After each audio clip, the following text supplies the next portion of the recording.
తుల రాశి వారికి చంద్రగోచారం అనేక మార్పులను సూచిస్తుంది. 7వ ఇంట్లో ఉండటం వల్ల మీ సంబంధాలు, భాగస్వామ్యం మరియు వివాహంపై దృష్టి పెడుతుంది. మీరు మీ భాగస్వామితో మంచి అనుబంధాన్ని ఏర్పరచడం కోసం కృషి చేయాలి. ఈ సమయంలో సంభాషణలు, చర్చలు మరియు అవగాహన ముఖ్యమైనవి. మీ వ్యక్తిగత జీవితం బలంగా ఉండే అవకాశం ఉంది, కానీ కొంతమంది సమస్యలు కూడా ఎదురవచ్చు. ప్రియమైన వారితో సాన్నిహిత్యం పెంచుకోవడం ద్వారా మీరు ఈ సమస్యలను అధిగమించవచ్చు. వృత్తివర్గంలో మీ సహకారం మరియు సంబంధాలు మిమ్మల్ని ముందుకు తీసుకెళ్లే అవకాశం ఉంది. మీ కార్యాలయంలో సహకారం మరియు బంధాలను మెరుగుపరచడానికి ప్రయత్నించండి. ఆర్థికంగా మీ ఖర్చులు పెరిగే అవకాశముంది, కాబట్టి బడ్జెట్ను పర్యవేక్షించడం మంచిది.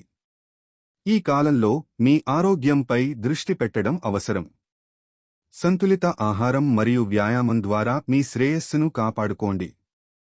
సారంగా, ఈ గోచారం మీ అనుబంధాలను ముద్రించడానికి మరియు మీ వృత్తిపరంగా అభివృద్ధి చెందడంలో సహాయపడుతుంది.